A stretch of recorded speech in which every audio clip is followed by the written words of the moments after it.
Hi, my name is Thomas.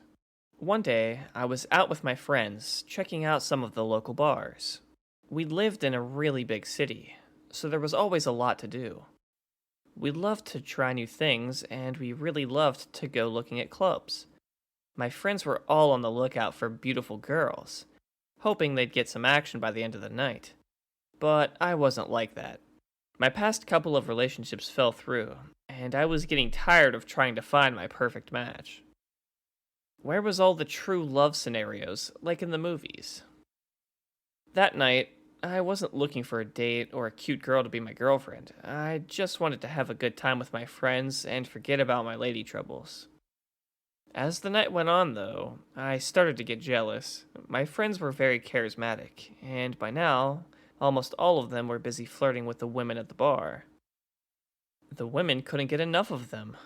I tried to approach one girl, but as soon as she saw me, she shut me down and walked out. I was horribly depressed. Thankfully, one of the waitresses there noticed me and struck up conversation with me, and even gave me a beer on the house. Now that I was feeling better, I was ready to try my luck again. Surely one of the women in the bar would want to date me. This time, I tried to approach a group of women. I introduced myself, but they didn't even seem to notice me. I tried again.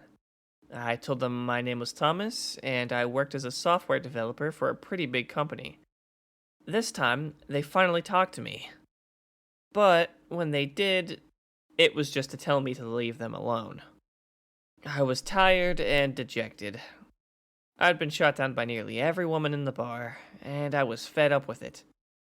I looked for my friends so I could leave. However, a female voice called out my name. I searched for my mysterious caller and found her sitting at the counter. I was astounded. She was one of the most beautiful girls I'd ever seen. So why did she want to talk to me? She told me her name was Carly, and she wanted to hear more about me. We sat and talked, and I told her a little bit more about myself. She seemed really interested in what I did for work, and I couldn't blame her. Being a software developer was a great job. After I explained it to her, I felt like she was really listening to me. Carly was laughing at my jokes, listened when I talked, and was gorgeous too. So I decided to ask her to be my girlfriend, but she still seemed hesitant. She suggested we head back to my place and talk, so I called over to the waitress from earlier and asked for the bill. Being a gentleman, I also offered to pay for Carly's drinks too, which got her really excited. The waitress returned with the bill, and I read it carefully. I was taking a while just looking at it. So, Carly asked if I was alright. I told her I was fine, and got out my wallet. Carly was amazed when I fished out enough money to pay from between a stack of $100 bills.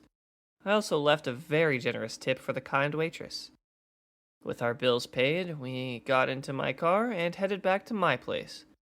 My car was a very nice model, and nearly brand new.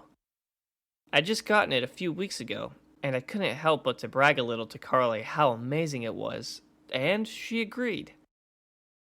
I took her for a drive, and she told me over and over how much she loved the car, and how much she wanted one just like it one day.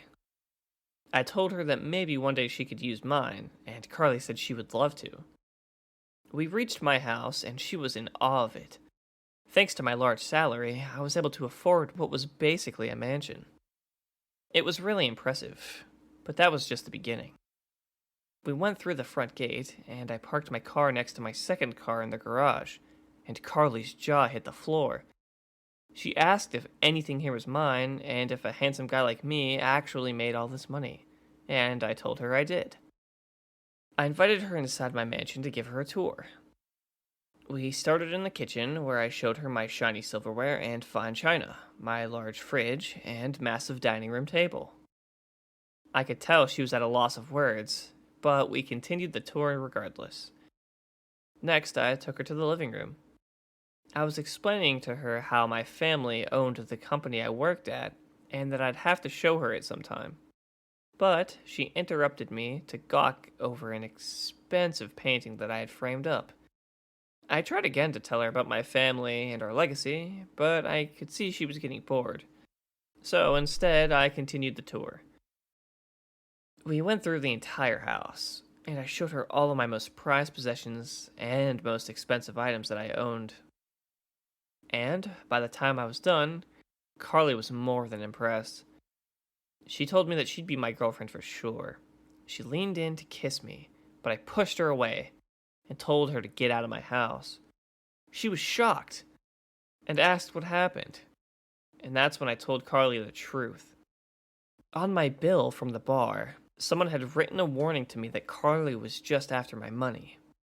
I didn't believe it at first, but then she saw my car and house, and only after all that she agreed to be my girlfriend. So I showed off everything she could have had access to if only she had accepted my offer back at the bar. She begged me to take her to be my girlfriend, but I refused. She tried and tried to get me to date her, but I was adamant, and finally she left, huffing and ranting about how she hated men and deserved everything. As soon as she left, I headed straight back to the bar. When I arrived, I quickly spotted the waitress and asked her if she saw anyone who wrote on my bill before she gave it to me. To my surprise, she smiled and said that she was the one who warned me. Apparently, Carly was a regular at this place, and she loved to brag about her boyfriend and how she would use his money, then dump him.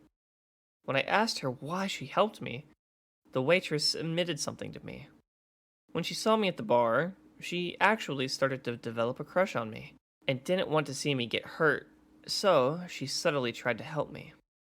After hearing all that, I knew I'd found someone special, so I asked her if she wanted to be my girlfriend instead. Unlike Carly, she said yes right away. We set up a date at a cheaper restaurant, and she even offered to pay for half of the meal. That's how I knew she was a keeper. We've been happily dating ever since. Thanks for watching. Like, share, and subscribe.